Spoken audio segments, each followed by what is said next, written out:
ভোর ৫টায় মৃত্যু, সকাল ৬টায় জানিয়ে দেওয়া হবে মাইকে, ৮টায় শেষ গোসল করানো হবে, ৯টায় তোমাকে নতুন কাপড়ে সাজানো হবে, জোহর নামাজের পরে তোমার আলিশান বাড়ি থেকে তোমাকে বের করে নেওয়া হবে, দুপুর ২টায় তোমার জানাজার নামাজ পড়ানো হবে, ২:৩০টায় তোমাকে মাটিতে দাফন করে দেওয়া হবে।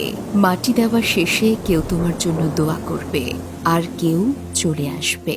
এই তো তোমার জীবনের শেষ আয়োজন। তো কিসের এত অহংকার, কিসের এত ক্ষমতার দাপট? ক্ষমতা কারোর জন্য চিরস্থায়ী নয়। অন্যায়ভাবে কাউকে ঠকালে একদিন নিজেকেও ঠকতে হয়। কিছু লোককে অল্প সময়ের জন্য বোকা বানানো যায়, কিন্তু দীর্ঘমেয়াদে বোকা বানানো যায় না।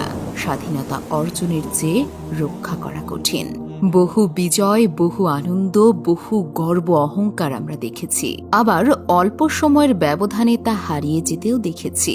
ভোরের সূর্যোদয়ে যে পৃথিবী আলোকিত হয়, সন্ধ্যার সূর্যাস্তে তা আবারও অন্ধকারে ডুবে যায়। অসত্য দিয়ে সত্যকে বেশি দিন ঢেকে রাখা যায় না, সত্যই জিতে যায়, তবে একটু দেরিতে। প্রকৃতি বড়ই নির্মম। কবে, কখন, কোথায়, কার ওপর আঘাত হানে তা একমাত্র উপরওয়ালাই ভালো জানেন।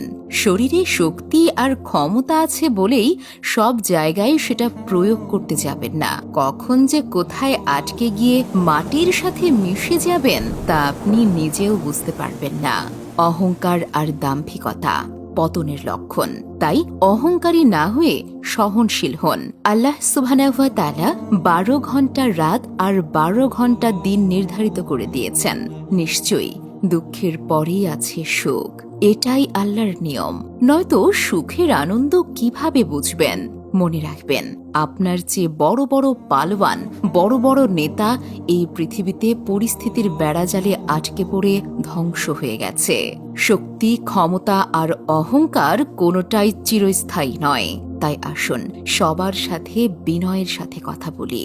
ছোট বড় কোনো ভেদাভেদ না করে সবাইকে ভালোবাসা দিয়ে কথা বলা উচিত। এটাই আপনাকে সম্মানের উচ্চতায় নিয়ে যেতে পারে। ক্ষমতা পছন্দের কারণ নয়, মহব্বতই পছন্দের কারণ। ক্ষমতা চিরস্থায়ী নয়, মহব্বত আর ভালোবাসা চিরস্থায়ী হয়। বেঁচে থাকার জন্য মানুষ হয়তো ক্ষমতাকে সমর্থন করে, কিন্তু সেই ক্ষমতাকে ভালোবাসে কয়জনে? ক্ষমতা, দল, মতের ঊর্ধ্বে আপনি বেঁচে থাকুন মানুষের মহব্বতের মানুষ হয়ে। ক্ষণস্থায়ী দুনিয়ায় কেউই চিরস্থায়ী নয়। এজন্য ভুলে যেতে হবে সব রঙিন স্বপ্ন, ফিরে আসতে হবে রবের দিকে, কারণ শেষ ঠিকানা তো এই ৩.৫ হাত মাটি। ভিডিওটি শেয়ার করে অন্যদেরকে দেখার সুযোগ করে দিন। ধন্যবাদ।